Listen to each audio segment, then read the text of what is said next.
Here's how to help your neurodivergent ninth grader have higher grades and higher confidence than last year without them having to sacrifice their identity or mental health in the name of meeting society's expectations for them, so they can graduate on time, have a career that makes them happy, and have a well-rounded life that allows them to really have their own personality shine bright in the world.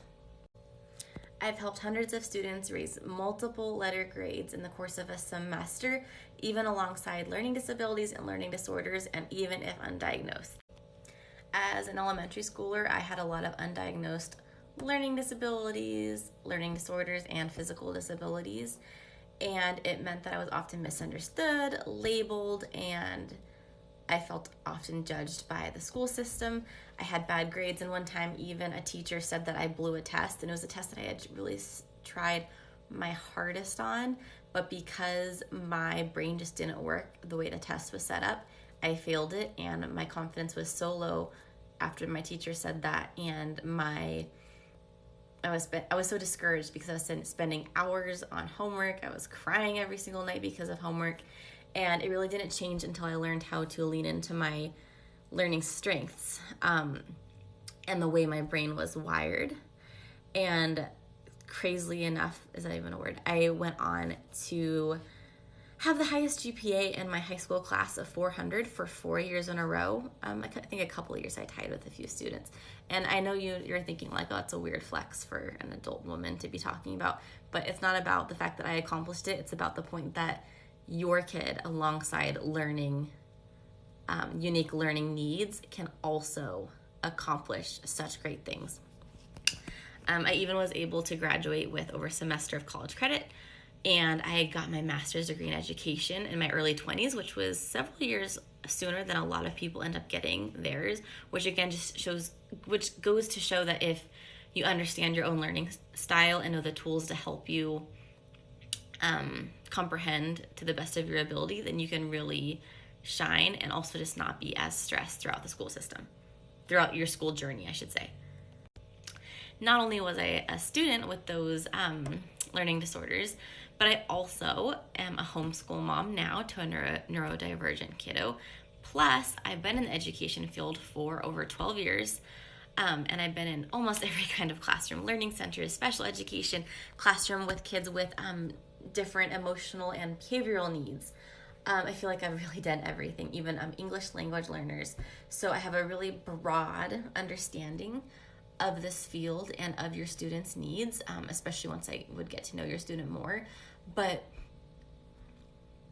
overall, my experience as an academic intervention specialist for at-risk kids, my experience as a parent-teacher liaison, it's all really supported me in being able to support students like yours. So my methodology is really very much rooted in, I guess I want to say it's rooted in empathy, positive reinforcement, and also giving your student the very specific tools they need to be able to use their own unique zone of genius because they know how to approach different obstacles. And it's also so important to get the school on board so that they can further support your child. That's oversimplified. So here's an example. So I also work for a company seasonally. It allows me to homeschool my kiddo most of the year, but sometimes I fly out of state. This year I flew to North Dakota, and I was revisiting the material on the plane to make sure that I could support a group of maybe 80 teachers in supporting their students to the best of my ability. So because it had been a little bit of time since I did my last presentation, I was going through the slides and I noticed that a lot of the material, my brain was not processing the way it was written down. Even though I know the material, I was reading the words and it wasn't registering it. What am I doing with this pen? And it's not because I'm not good at my job. It's because I have an audio processing disorder and also processing disorders that relate to when I'm reading someone else's words. So anyways, I sat there for a couple hours. I did a really good job. I took my tools and I took my highlighters, my pens, and I annotated, and I knew that my brain needed me to write it in my own words for it to be able to understand. So I wrote everything out in my own words. And by the end of the few hours, I felt really confident, really happy about my abilities and my knowledge of the subject, and I felt like I could do a really good job of presenting to a large group of teachers.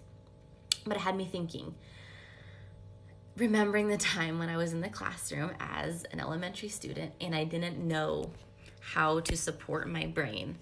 And I remember being in the classroom and crying at my desk because there was this damn whale worksheet that had a bunch of word problems that I didn't understand, and the teacher kept, as I was crying, she was trying to help, but it wasn't really helping because she wasn't informed, especially back then. She kept repeating the directions over and over and over in the same way to me, and because she was saying them verbally, I could not understand her, and I'd get more frustrated, and I had what I didn't know then was a panic attack, because it was just, I was so discouraged. I was like 8 years old. So anyways, I thought back to that moment and how sad that was, and how, even just talking about it right now, my heart's getting all anxious because it's bringing me back to that moment. And I'm thinking about how your kid, when they're in the classroom and they are trying their hardest to understand what's going on and they don't know because maybe they have a processing disorder, or maybe the method the teacher is using doesn't quite fit their learning style. And so they're feeling like even though they're trying their very hardest, they can't understand. They don't want to ask for help because it just makes the situation more scary. They're afraid their teacher's going to label them as maybe lazy or avoiding the directions or not listening, and maybe their teacher wouldn't, but you never know. Like, it's still scary as a kid, no matter if you have a nice teacher or a mean teacher. And maybe I shouldn't quote that because some teachers are mean to students, and shout out to the teachers who are amazing. Like, you're doing the good work in the world. But anyways, so scary. I thought about how scary it is for your child. So I just wanted to emphasize how important it is going into this school year. That one, you make sure your student has the tools they need. You make sure they know how to use those tools. 3, you make sure I can't do 3, that they know how to advocate for their use of those tools in the classroom, and kind of 4, how to like explain how they learn to their teachers. That way they don't have to feel like they're being judged or misunderstood just because they're having a hard time or advocating for how they need to learn. I'm trying to make this support accessible for all families. So I have a free template that can really support you in advocating for your kiddo. I have a free Facebook group. I really recommend joining that because you'll have those tips throughout the whole entire year.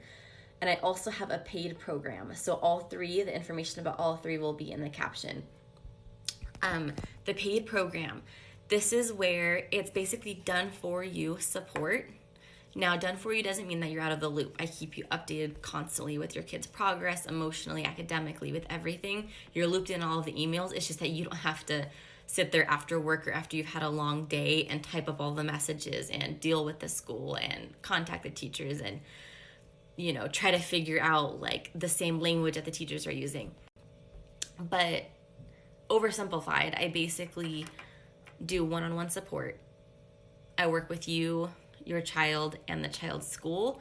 I use my expertise, all of the educational terms, all of the workarounds that I know, and I work to make sure that your kid knows the tools, knows how to use them, and that the teachers and the school are also helping your students implement those things so that they can learn in a way that they need to learn. So that they and I also support with maintaining those grades so that you don't have to worry about like snowballed missing assignments that just ruin their confidence and just cause problem after problem.